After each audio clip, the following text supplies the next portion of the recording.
I wanted to make this video to talk about one of the challenges of being a solopreneur or a solo entrepreneur.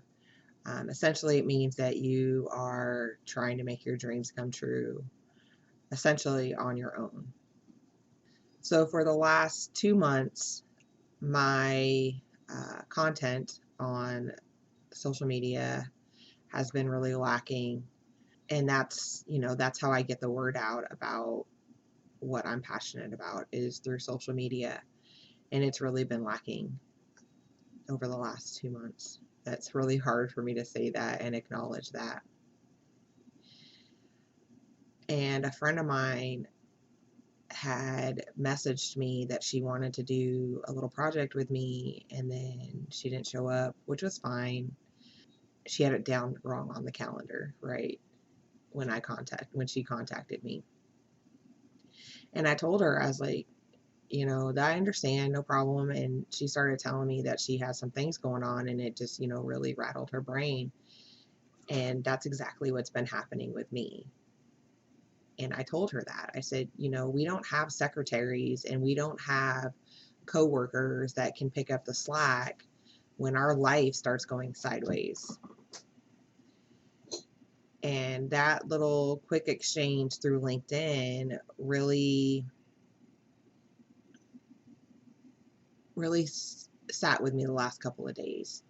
So I wanted to make this video so others don't feel like they're alone in this challenge.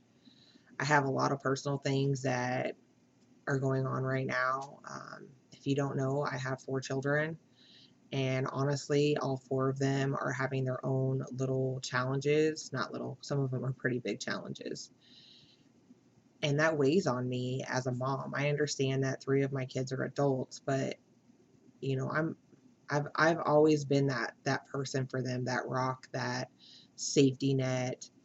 They've never trusted anybody else because they've been let down so much from other people. So that puts a lot of pressure on me as a mom, that I'm it.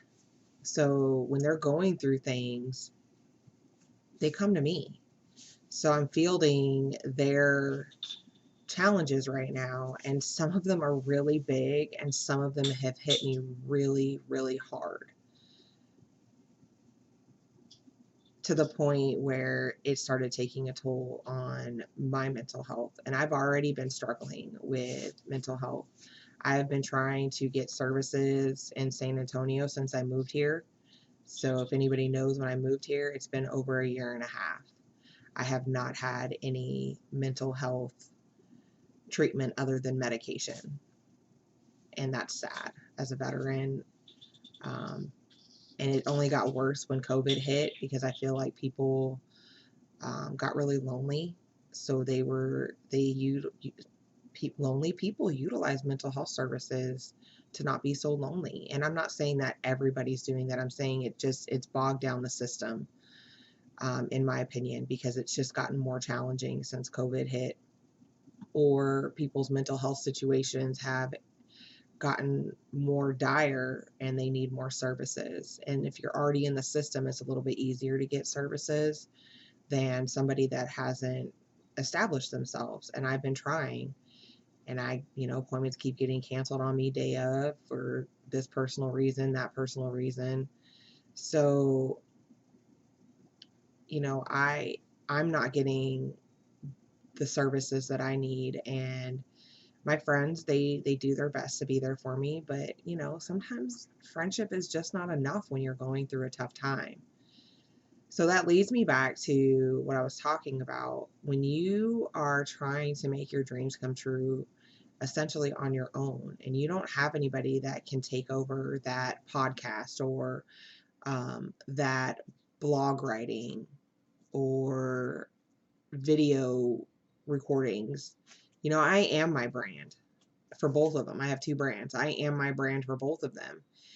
And it's not like I can ask somebody else to show up as me and do a video, or show up as me and write a blog. And if I did want somebody to write a blog post for me, they're probably going to charge me, and I don't have money for that. I use my own money to invest into my business, because I I don't want to owe anybody money back. I don't want investors. I don't want anybody to tell me how to run my business. The whole reason why I started a business is so I could be authentically me and do what I love. So it's hard when you go through a challenging time. This month has really, I don't even know how to say it. It's Suicide Prevention Month, y'all. It's like, why do I have to deal with suicide in Suicide Prevention Month? And I sound so selfish that I say that, like it's all about me, but that's really how I feel. I have been fortunate enough to not have known anybody that has actually taken their life. However, I have met people that have been affected that way. I have experienced suicidal thoughts myself, and they are freaking scary.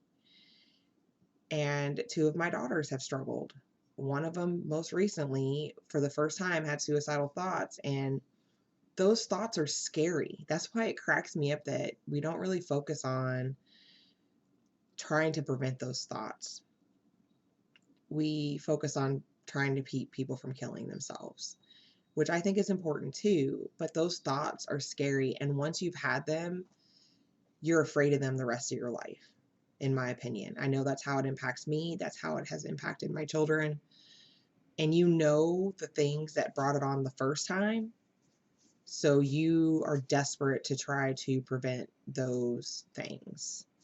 So for me, I have been afraid that my suicidal thoughts are going to come back because I am just so immensely overwhelmed with everything going on with my children. And um, it's just been hard. And I feel bad and I feel guilty because I want to put out good content, and I'm afraid that that's a negative reflection of me, that I have no consistency as a business owner.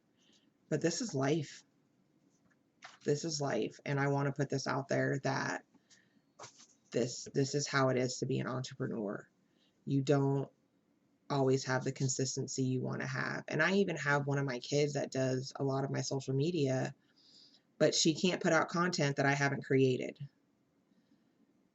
I have, been helping a couple of clients with coaching, and I even let one of them down because something had happened with one of my kids, because now it's just not the greatest of times. I'm glad that my clients are understanding, but it's so unprofessional because that's how we look at things. We look at things as black and white. We look at things as, oh, well, we're not supposed to have personal challenges that impact us in the workplace, but it does, especially when you're an entrepreneur. So any entrepreneurs that are out there struggling right now that feel like they're failing because their life is just so challenging right now that it's making hard for you to